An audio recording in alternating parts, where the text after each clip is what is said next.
ரத்னவாணி சமுதாய வானொலி. ரத்னவாணி உங்க பிரச்சனைய சொல்லுங்க, தீர்வைய உடனே கேளுங்க, வெளியே வந்து குரல் கொடுங்க. இது மக்களுக்கான சேவை. அற்புத தெரிஞ்சுக்கோ, தமிழில் சொல்றோம் புரிஞ்சுக்கோ. ரத்னவாணி சமுதாய வானொலி. ரத்னவாணி.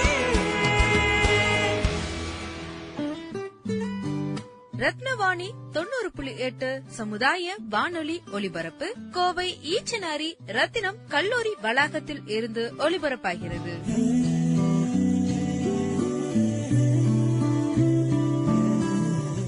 வணக்கம். ரத்தினவாணி 90.8 சமுதாய வானொலியின் ஆன்றோர்களுக்கான சிறப்பு நிகழ்ச்சி அனுபவ். வாருங்கள் வாருங்கள் நண்பர்களே, ஓடுங்கள் கேளுங்கள் நண்பர்களே. வாருங்கள் வாருங்கள் நண்பர்களே, ஓடுங்கள் கேளுங்கள் நண்பர்களே.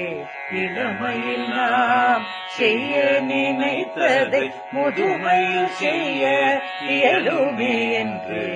வாருங்கள் வாருங்கள் நண்பர்களே, ஓடுங்கள் கேளுங்கள் நண்பர்களே.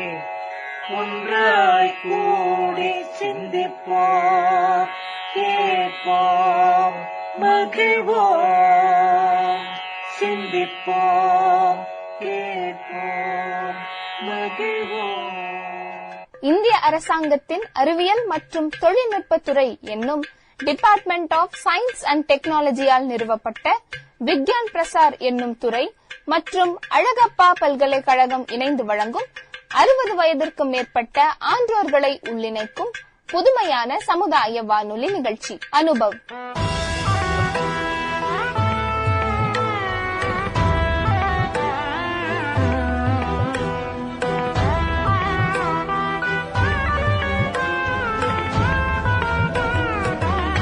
இந்நிகழ்ச்சியின் மூலம் அறிவியல் துறையில் சாதனை படைத்த ஆன்றோர்களின் அனுபவங்கள் மற்றும் அறிவியல் துறையில் கைதேர்ந்த வல்லுநர்களின் புது அறிவு மற்றும் பொது அறிவுகளை கோவையில் வாழும் மூத்த குடிமக்களுடன் பகிர்ந்து கொள்ளும் முயற்சியே இந்த நிகழ்ச்சி.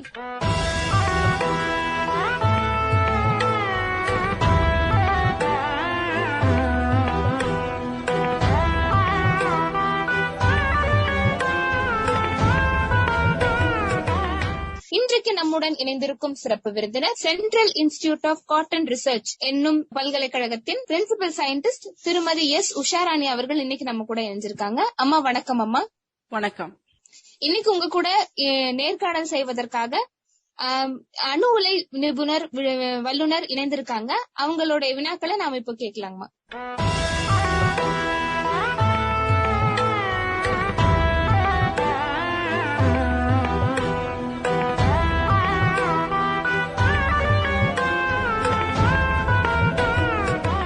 முனைவர் உஷாராணி அவர்களே, உங்களுக்கு வணக்கம்.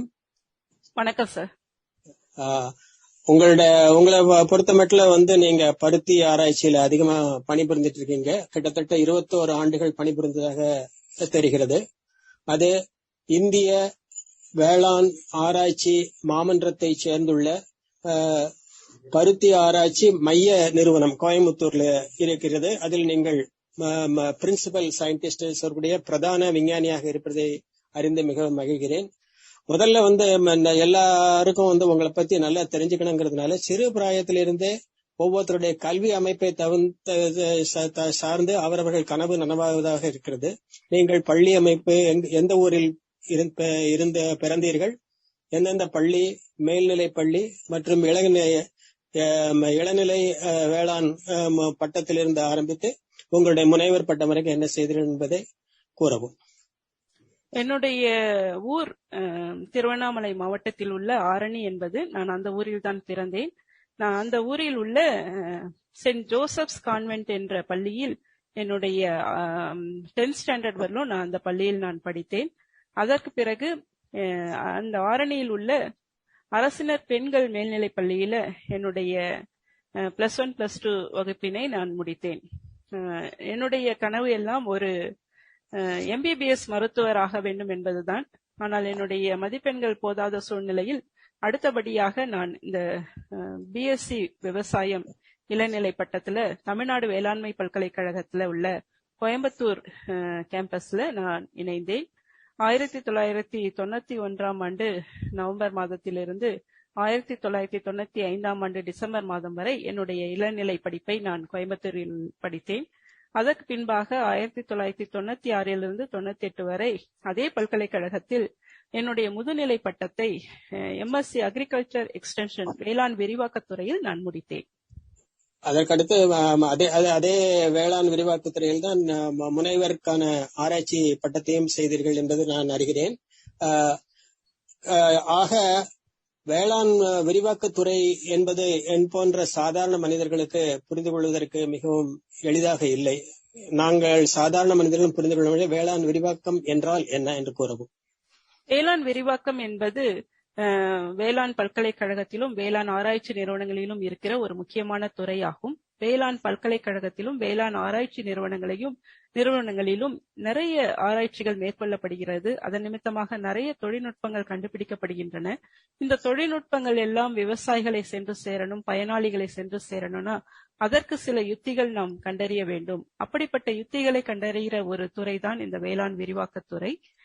இந்த வேளாண் விரிவாக்கத்துறையின் மூலமாக பயனாளிகளுக்கு தொழில்நுட்பங்களை எப்படி கொண்டு சேர்க்க வேண்டும், பயனாளிகளுடைய தேவைகள் என்ன, விவசாயிகளுடைய தேவைகள் என்ன, அதை குறித்து தகவல்களை ஆராய்ச்சி நிறுவனத்திற்கு கொண்டு வந்து சேர்ப்பது எப்படி, இப்படிப்பட்ட ஆராய்ச்சிகள் எல்லாம் நாங்கள் மேற்கொள்கிறோம். அதுதான் வேளாண் விரிவாக்கத்துறை. ஆக உங்களுடைய ஆராய்ச்சி துறைக்குள் கீழ்கண்ட பொருட்கள் அமைகின்றன. உதாரணமாக நீங்கள் ELS காட்டன் மற்றும் BT காட்டன் அன்று FLD அண்ட் FFS போன்றவற்றின் தாக்கங்கள் என்ன என்று உங்க ஏரியா ஆஃப் ரிசர்ச்சுக்குள்ள இருக்கு. அதுல முக்கியமா புளூரலிஸ்டிக் எக்ஸ்டென்ஷன், பன்மை பொருந்திய விரிவாக்கம் மாடல் என்று சொல்றீங்க. ELS காட்டனை மட்டும் ப்ரமோட் பண்ண சொல்றீங்க. அப்ப ELS காட்டன் மற்ற காட்டன்கள்லாம் விட மிகவும் முக்கியமானதா? அது இங்க கோயம்புத்தூருக்கு பக்கத்துல திருப்பூர் மாதிரியான இடங்களில் டெக்ஸ்டைல் இண்டஸ்ட்ரீஸ் கூட ஜவுளி இண்டஸ்ட்ரீஸ்ல காட்டனுடைய பங்காற்றம் அதிக அளவு இருக்கிறது என்பது அனைவரும் அறிவர். அதை பற்றி கொஞ்சம் கூறவும்.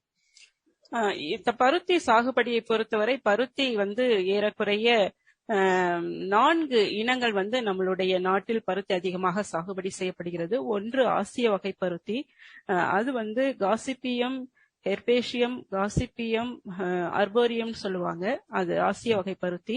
இன்னொன்று காசிபியம் ஹிர்சூட்டம் என்று சொல்லப்படுகிற அமெரிக்க ரக பருத்தி.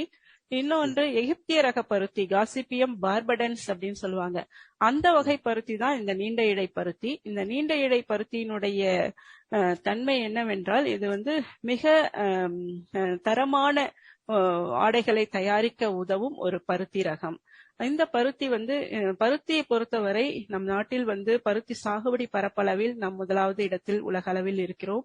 அதனுடைய உற்பத்தியிலும் முதலாவது 2வது இடத்தில் மாறி மாறி இருக்கிறோம். ஆனால் உற்பத்தி திறனில் நாம் சிறிது பின்பாக இருக்கிறோம். உலக நாடுகளில் உலக சராசரி அளவை விட நாம் சற்று பின்தங்கிய நிலையில் தான் இருக்கிறோம். இதில் முக்கியமானது என்னவென்றால் பருத்தி ஏற்றுமதியிலும் நம்ம நல்ல நிலையில் இருக்கிறோம். ஆனால் பருத்தி இறக்குமதி செய்வதற்கு ஒரு முக்கிய காரணம் என்னவென்றால் இந்த நீண்ட இடை பருத்தி. இந்த தரமான பஞ்சு மாத்திரம், இந்த பருத்தி மாத்திரம் நம்மிடத்தில் குறைவாக உற்பத்தி செய்யப்படுவதன் நிமித்தமாக நாம் இந்த பஞ்சினை மாத்திரம், இந்த வகை பருத்தியை மாத்திரம் அமெரிக்க ஐக்கிய நாடுகள், எகிப்து போன்ற நாடுகளில், சூடான் போன்ற நாடுகளிலிருந்து நம்ம இறக்குமதி செய்கிறோம். சோ இந்த இறக்குமதியை குறைத்து நம் நாட்டிலே இந்த பருத்தியை அதிக அளவில் உற்பத்தி செய்ய வேண்டும் என்பதற்காக பல்வேறு முயற்சிகளை பருத்தி ஆராய்ச்சி நிறுவனம் மேற்கொண்டு வருகிறது. அதில் ஒரு முயற்சி தான் இப்படி நீண்ட இடை பருத்தி சாகுபடி செய்கிற விவசாயிகளை ஊக்குவித்து அவர்களை இன்னும் அதிகமாக இந்த பருத்தியை சாகுபடி செய்வதற்கு என்ன இடர்பாடுகள் இருக்கிறது, அதை எப்படி தவிர்ப்பது என்பதை குறித்து ஆராய்ச்சி மேற்கொள்வதற்காகத்தான் இந்த திட்டம், இந்த ஆராய்ச்சி திட்டம். இந்த ஆராய்ச்சி திட்டத்தில் இந்த புளூரலிஸ்டிக் எக்ஸ்டென்ஷன் மாடல் என்பது அதாவது பல்வேறுபட்ட தனியார் துறை, அரசாங்கத்துறை, அரசாங்க நிறுவனங்கள், விவசாயிகள் இவர்களெல்லாம் இணைத்து எப்படி ஒரு விரிவாக்க மாடலை உருவாக்க முடியும் என்பதை குறித்து இந்த திட்டத்தில் நாங்கள் ஆராய்ச்சி செய்து கொண்டிருக்கிறோம். சந்தோஷம் அம்மா. அதே நேரத்துல சாகுபடி பத்தி சொன்னீங்க. சாகுபடி பத்தி சொல்லும் போது ஈல்டு கேப் அனாலிசிஸ் அப்படின்ட்டு ஒண்ணு செஞ்சுட்டு அது வந்து டோட்டல் மாடல் அப்படின்ட்டு செய்யறதுக்காக சொல்றீங்க. அப்ப சாகுபடி இடைவெளி மாதிரி என்றால் என்ன? அதை எவ்வாறு ஆராய்ச்சி செய்கிறீர்கள்? பொதுவாக சாகுபடி உற்பத்தி திறன் என்று நான் சொன்னேன். உற்பத்தி திறன் என்பது ஒரு யூனிட் ஏரியா. பொதுவாக எல்லா பயிர் வகைகளுக்கும் எவ்வளவு கிலோகிராம் நாம் ஒரு ஹெக்டேருக்கு உற்பத்தி செய்கிறோம் என்பதுதான் உற்பத்தி திறன். நான் சொல்லும்போது சொன்னேன், பருத்தி உற்பத்தியில் நாம் அதிக முதலாவது இடத்தில் 2வது இடத்தில் மாறி மாறி வந்தாலும் உற்பத்தி திறனை பொறுத்த மாத்திரத்தில் நம்மளுடைய உற்பத்தி திறன் 500 கிலோ பஞ்சுக்கு கீழாக தான் ஒரு ஹெக்டேருக்கு இருக்கிறது. அகில உலக சராசரி அளவு வந்து ஏறக்குறைய 750 கிலோ பர் ஹெக்டேர் இருக்கிறது. சோ நம்ம வந்து இந்த உற்பத்தி திறனை அதிகரிக்கணும் அப்படின்னு சொல்லிட்டு நம்ம காரியங்களை யோசிக்கும் போது அதற்கான என்ன இடர்பாடுகள் இருக்கிறது என்பதை பார்க்கும்போது நம்மிடத்தில் நல்ல தொழில்நுட்பங்கள் இருக்கிறது. தொழில்நுட்பங்களை கொண்டு சேர்க்கத்தக்க விரிவாக்க யுத்திகள் இருக்கிறது. ஆனாலும் இந்த உற்பத்தி திறன் ஆராய்ச்சி நிறுவனத்தில் நாம் எவ்வளவு உற்பத்தி திறன் பெறுகிறோமோ அந்த உற்பத்தி திறன் வந்து விவசாயிகள் நிலத்தில் நம்மால் பெற முடிவதில்லை. ஆராய்ச்சி நிறுவனத்தில் அதிகப்படியாக பெறப்படுகிற அந்த உற்பத்தி திறனுக்கும் விவசாய நிலத்தில் பெறப்படுகிற அந்த உற்பத்தி திறனுக்கும் இடையில் உள்ள வித்தியாசம்தான் இந்த ஈல்டு கேப் என்று சொல்லப்படுகிற அந்த மகசூல் வித்தியாசம். சோ அதை எப்படி சரி செய்வது என்பதை குறித்துதான் இந்த ஈல்டு கேப் ப்ராஜெக்ட்ல நாங்க ஆராய்ச்சி செய்து கொண்டிருக்கிறோம். அதற்காக விவசாயிகளுக்கு தேவையான அவேர்னஸ் ப்ரோக்ராம், விழிப்புணர்ச்சி நிகழ்ச்சிகள் ஏதேனும் தங்களுடைய ஆராய்ச்சி மையம் நடத்துகின்றனவா? அவ்வாறு அடிக்கடி நடத்துகின்றனவா? அவ்வாறு நடத்தும் போது அதன் மூலம் விவசாயிகளிடமிருந்து உங்களுக்கு கிடைக்கக்கூடிய அது சம்பந்தமான ஒத்துழைப்பு மற்றும் இன்னும் முன்னேற்றலாம் என்ற ஏதாவது செய்திகள் அவரிடமிருந்து கிடைக்கின்றதா? நிச்சயமாக கிடைக்கின்றன. நிச்சயமாக நாங்கள் நிறைய முயற்சிகளையும் எடுத்துக்கொண்டிருக்கிறோம். அப்படிப்பட்ட ஒரு முயற்சி தான் முன்னிலை செயல் விளக்க திடல்கள் அமைத்தல் என்ற ஒரு முயற்சி, ஃப்ரண்ட்லைன் டெமான்ஸ்ட்ரேஷன். அது என்னவென்றால் கவர்மெண்ட் ஆஃப் இந்தியா நம்ம NFSM சொல்லுவாங்க, நேஷனல் ஃபுட் செக்யூரிட்டி மிஷன்ஸ், அதன் கீழாக பருத்தியில புது தொழில்நுட்பங்களை விவசாயிகளுக்கு மத்தியில எடுத்து சென்று காண்பிப்பதற்காக இந்த திட்டத்தை உருவாக்கி இருக்கிறார்கள். இந்த திட்டத்தின் சிறப்பம்சம் என்னவென்றால் பருத்தி விஞ்ஞானிகளே விவசாயிகளை நாடி சென்று அவர்களுடைய தோட்டத்தில் இந்த செயல் விளக்க திடல்களை அமைத்து புதிய தொழில்நுட்பங்களை அவர்களுக்கு எடுத்துரைக்கின்றனர், செய்து காட்டுகின்றனர். ஒரு பருவம் முழுவதுமாக அவர்களோடு அடிக்கடி சென்று இந்த தொழில்நுட்பங்களை அவர்களுக்கு விளக்கி காட்டுகின்றனர். ஒருவேளை ஒரு விவசாயி 2 ஏக்கர் பருத்தி சாகுபடி செய்தால் அவரிடம் இந்த விஞ்ஞானிகள் 1 ஏக்கர் இந்த புதிய தொழில்நுட்பங்களை கொண்டு அவர்களுக்கு செயல் விளக்க திடல்கள் அமைத்து காட்டி 1 ஏக்கரில் அவருடைய சொந்த முயற்சியில் என்ன செய்வாரோ அதை செய்ய சொல்கின்றனர். இந்த 2ற்கும் உள்ள மகசூல் வித்தியாசத்தை விவசாயி பார்க்கும்போது அவர் தானாகவே இந்த தொழில்நுட்பங்களை பின்பற்றுவார் என்பதுதான் இதற்கு பின்பாக இருக்கிற ஒரு நோக்கம். இந்த விவசாயி அதிக மகசூலை எடுக்கும் போது அந்த ஊரில் உள்ள மற்ற விவசாயிகளும் அதை பார்த்து இந்த தொழில்நுட்பங்களை பின்பற்றுவார்கள் என்பதற்காக இந்த முன்னிலை செயல் விளக்க திடல்கள் அமைத்து நாங்கள் எங்களுடைய தொழில்நுட்பங்களை கொண்டு சேர்க்கிறோம். அது மாத்திரமல்லாமல் விவசாயிகளுடைய அலைபேசி எண்ணுக்கு நாங்கள் சிறு வாய்ஸ் SMS அப்படின்னு சொல்லுவாங்க, அந்த குறு செய்திகளை நாங்கள் பேசி அனுப்பி வைக்கிறோம். ஒவ்வொரு வாரமும் 1 அல்லது 2 செய்திகள் எல்லா பருத்தி சாகுபடி செய்கிற விவசாயிகளுக்கு, தமிழ்நாட்டில் மாத்திரமல்ல இந்தியா முழுவதும் 9 முக்கிய மொழிகளில் இந்த செய்திகளை நாங்கள் அனுப்புகிறோம். யாராவது அவர்களுக்கு சந்தேகம் இருந்தால் அவர்கள் எங்கள் நிறுவனத்தை தொடர்பு கொண்டு எங்களிடத்தில் கேட்கும் போது இந்த சந்தேகம் எல்லா விவசாயிகளுக்கும் எழும்பும் என்ற எண்ணத்தோடு எல்லாருக்கும் அந்த சந்தேகத்தினுடைய விடையை நாங்கள் குறுந்தகவலா எல்லாருக்கும் அனுப்புகிறோம். இப்படி ஒரு முயற்சி நாங்கள் மேற்கொள்கிறோம். அது மாத்திரமல்ல எங்களுடைய வெப்சைட், எங்களுடைய இணையதளத்துல what to do what not to do, என்ன செய்ய வேண்டும் என்ன செய்யக்கூடாது பருத்தி சாகுபடியில் அப்படின்னு சொல்லி நாங்க சில குறிப்புகளை போடுகிறோம். அதுவும் 9 மொழிகளில் நாங்கள் மொழிபெயர்ப்பு செய்து நாங்கள் வெளியிடுகிறோம். அதை ஒவ்வொரு பருவத்திலும் விவசாயிகள் பார்க்கும்போது அவர்கள் பகுதியில் இந்த நேரத்தில் என்ன செய்ய வேண்டும் என்ற தொழில்நுட்பத்தை அவர்கள் தெரிந்து கொள்ளலாம். இப்படியெல்லாம் நாங்கள் விவசாயிகளை ஊக்குவித்து இந்த உற்பத்தி திறனில் இருக்கிற அந்த விகிதத்தை குறைக்க நாங்கள் முயற்சிகளை மேற்கொண்டு வருகிறோம். ரொம்ப நன்றி அம்மா, விரிவான முறையில் இது விளக்கியதற்காக. இப்போது அடுத்த கேள்வி என்னன்னு சொன்னாக்க, கோயம்புத்தூர் எடுத்துக்கிட்டீங்கன்னாக்கா காட்டன் ரிசர்ச் இன்ஸ்டிடியூட் இருக்கு. ஆனா இங்க இருக்கிற ஹியூமிடிட்டி, அந்த மாதிரி நீர்ப்பதம் அதெல்லாம் பொறுத்த வகையில பொறுக்கும்போது கோயம்புத்தூர் மாவட்டத்திற்குள்ள அதிகமான அளவு பருத்தி சாகுபடி செய்யப்படுகிறதா? ஏனென்றால் எனக்கு தெரிந்து நீர் வளம் குறைந்த கோவில்பட்டி அந்த மாதிரி இடங்கள்ல இருந்து, ஆரணியை பற்றி எனக்கு தெரியாது, நீங்க ஆரணியில இருந்திருக்கீங்க. அந்த மாதிரி இடங்கள்ல தான் எளிதாக பருத்தி விளைவதாக கூறுகிறார்கள். பருத்தி ரகத்துக்கு தகுந்த மாதிரி விளைச்சல் இருக்கலாம் என்றும், நார்மலா சாதாரணமா எல்லாருக்கும் தெரியும். பருத்தி ரகங்கள் பற்றி தெரியாது, இது பற்றி கொஞ்சம் விளக்கவும். பருத்தியானது நீங்கள் சொன்னது போல பருத்தி சாகுபடி செய்வதற்கு அதிக அளவு நீர் தேவையில்லை. பொதுவாகவே பருத்தி இந்திய நாட்டை பொறுத்த அளவில் 2 விதங்களாக சாகுபடி செய்யப்படுகிறது. ஒன்று இரவை என்று சொல்லப்படுகிற நீர் பாய்ச்சி பருத்தி சாகுபடி செய்யப்படுகிறது. அடுத்த பருத்தி மானாவாரி பருத்தி என்று சொல்லப்படுகிற மழையை பொறுத்து அதிகமாக நீர் பாய்ச்சாமல் தானாகவே வளரக்கூடிய வகையில விவசாயிகள் மானாவாரியிலும் பருத்தியை சாகுபடி செய்கிறார்கள். இந்த கோயம்புத்தூர் மாவட்டத்தை பொறுத்தவரை இப்போ முந்தைய நாட்களில் அதிக அளவு பருத்தி சாகுபடி செய்யப்பட்டது. இப்பொழுது பருத்தி சாகுபடியின் பரப்பளவு குறைந்த அளவே காணப்படுகிறது. இதற்கு பல்வேறு காரணங்கள் உண்டு. ஒன்று, நீங்கள் கூறியது போல அதிக வேலை செய்கிற பண்ணையாள் தொழிலாளிகள் இப்ப குறைந்து கொண்டே வருகிறார்கள். அதன் நிமித்தமாகவும், அது மாத்திரமல்ல, நிறைய மற்ற பயிர்கள், பருத்தியோடு போட்டியிடுகிற மற்ற பயிர்கள், மக்காசோளம், அப்புறம் காய்கறி பயிர்கள், அது போன்ற நிறைய பயிர்களும் இப்போ சாகுபடி செய்யப்படுது கோயம்புத்தூர்ல. அதன் நிமித்தமாகவும், அப்புறம் பருத்தியில ஒரு காலத்துல நிறைய பூச்சி நோய் தாக்குதல் அதிகமா இருந்தது. அதன் நிமித்தமாக அதனுடைய செலவு அதிகமாக இருந்தது நிமித்தமாகவும் நிறைய விவசாயிகள் பருத்தி சாகுபடி செய்வதை கோயம்புத்தூர் மாவட்டத்தில் விட்டுவிட்டார்கள்.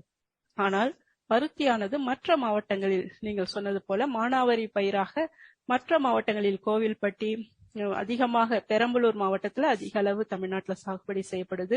இந்தியா ஒரு நாட்டை எடுத்துக்கொண்டோம் என்றால் ஏறக்குறைய 10 மாநிலங்களில் பருத்தி அதிகமாக சாகுபடி செய்யப்படுகிறது. மேலே பஞ்சாப், ஹரியானா, ராஜஸ்தான் மாநிலங்களிலும், மத்திய மாநிலங்களாகிய மகாராஷ்டிரா, குஜராத், மத்திய பிரதேஷ், ஒரிசா போன்ற மாநிலங்களிலும், தெற்கத்திய மாநிலங்களாகிய நம்ம தமிழ்நாடு, கர்நாடகா, ஆந்திர பிரதேஷ், தெலுங்கானா போன்ற மாநிலங்களிலும் பருத்தியானது அதிக அளவு சாகுபடி செய்யப்படுகிறது. இரவையில் அது 35% சாகுபடி செய்யப்படுகிறது. 65% மானாவாரி பயிராகவே சாகுபடி செய்யப்படுகிறது.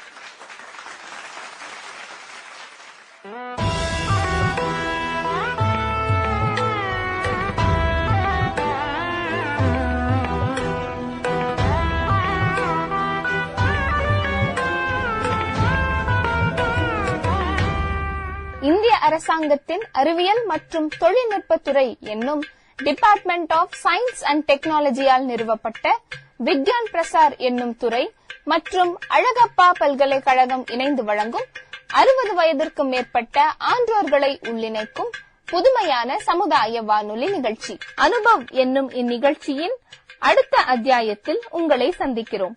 நன்றி, வணக்கம். வாருங்கள் வாருங்கள் நண்பர்களே, கூடுங்கள் கேளுங்கள் நண்பர்களே. வாருங்கள் வாருங்கள் நண்பர்களே, கூடுங்கள் கேளுங்கள் நண்பர்களே. இளமையில் நாம் செய்ய நினைத்ததை முதுமையில் செய்ய இயலுமே என்று வாருங்கள் வாருங்கள் நண்பர்களே, கூடுங்கள் கேளுங்கள் நண்பர்களே. ஒன்றாய் கூடி சிந்திப்போம், கேட்போம், மகிழ்வோம். சிந்திப்போம், கேட்போம், மகிழ்வோம்.